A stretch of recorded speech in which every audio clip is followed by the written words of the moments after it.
We have four calls: the condominium, the joint savings account, the rental property, and the hospital bill.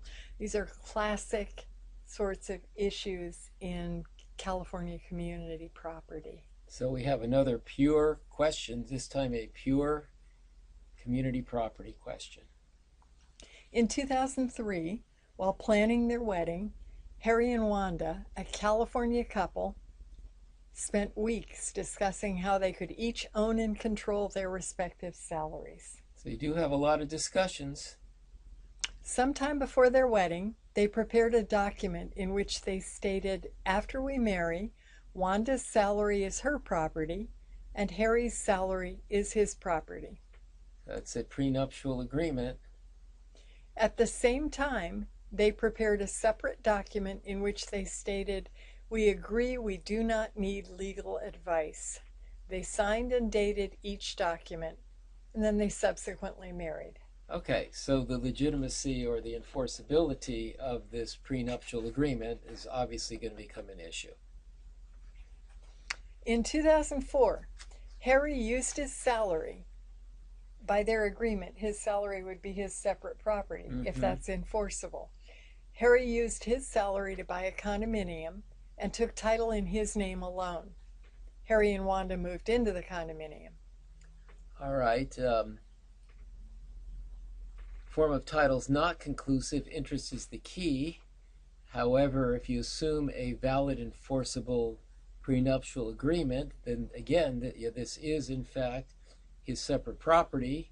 His salary is a separate property, and so the interest is separate property going into the condominium. He takes title in his own name, and so therefore at this point in time the condominium is his. And if you think that the prenuptial agreement is not enforceable, then his salary while they're married would be community property. Right, and the interest would be community, and the condominium would be community. Probably better to argue in the alternative if you're not sure if the prenuptial agreement is valid and enforceable, and we'll talk about that. The next year, in 2005, Harry and Wanda opened a joint savings account at their local bank. Each year thereafter, they each deposited $5,000 from their salaries into the account. Okay, now this is a classic example of a co-mingled account. And if you're going to be living in the state of California and entering into matrimony, you've got to know that co-mingled accounts are going to be presumed community. So I don't care that each of their separate property went into this. It's a co-mingled account. And the account is jointly titled, so the presumption is that the account is community property. Yeah, and it's jointly controlled. So again, it would be a presumption of community property. So this account is going to be community. The joint account is down there. There are very few ways out of the presumption. There's a direct tracing method and a family traces method, and a family expenses method. I'm not going to discuss these here. I'll just tell you neither one applies. In 2015, Harry discovered that Wanda used money from their joint account to buy rental property and take title in her name alone.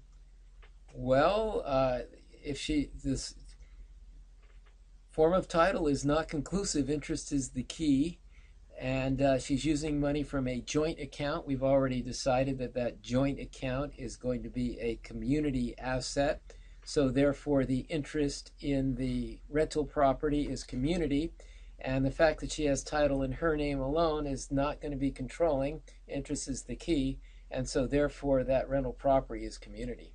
And the only way she could get out of that would be one of the two methods Dr. Saccuzzo just mentioned, to trace the funds or to use the family expenses doctrine. So we'll talk about that in a minute.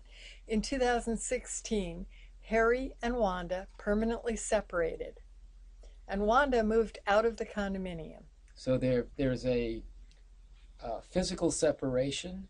It looks like we have a valid permanent separation at this point.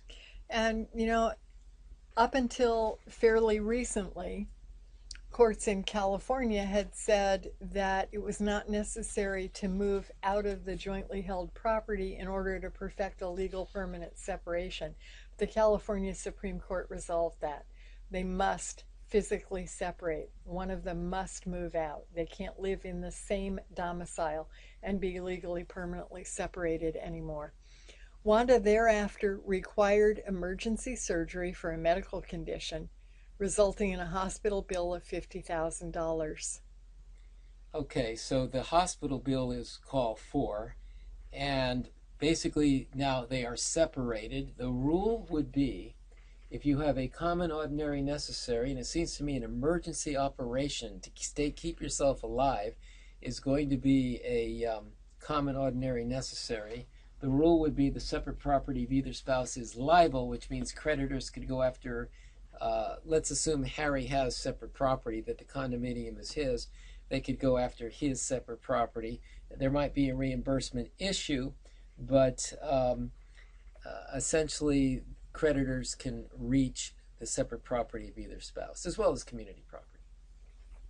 Harry later filed a petition for dissolution of marriage, and now we're asked what are Harry's and Wanda's rights and liabilities, if any, regarding those 4 items. To recapitulate, the condominium, if the prenuptial agreement is good, and I would argue against it. I don't think it matters. You could argue either way, I think, but I think I would want more facts to know that this is going to be valid. There was no disclosure, no indication of disclosure. They did talk about it for weeks, so that is there. And they did waive the right to counsel, but the rule is pretty specific, says you have to be advised of the right to counsel. So there's some technicalities that weren't met here, and I think that one could tear that down. If you tore it down, then the condominium would be a community asset and split 50-50. If you didn't tear it down and you liked that prenuptial, you thought it was good, then the condominium would in fact be Harry's separate property. As discussed, the joint savings account is going to be community property. The rental property stemming from the joint savings account is going to be a community interest as well, and we already indicated the hospital bill. This is going to be a common ordinary necessary while apart, allowing creditors to reach the separate property of either spouse as well as community property. So on that hospital bill where the creditors can reach the separate property of either spouse, the community could ask for reimbursement, assuming that the debtor's spouse had funds available at the time that debt came due. So that your answer on that one would sort of depend on whether you found the prenup valid or not, whether she had substantial separate property or not.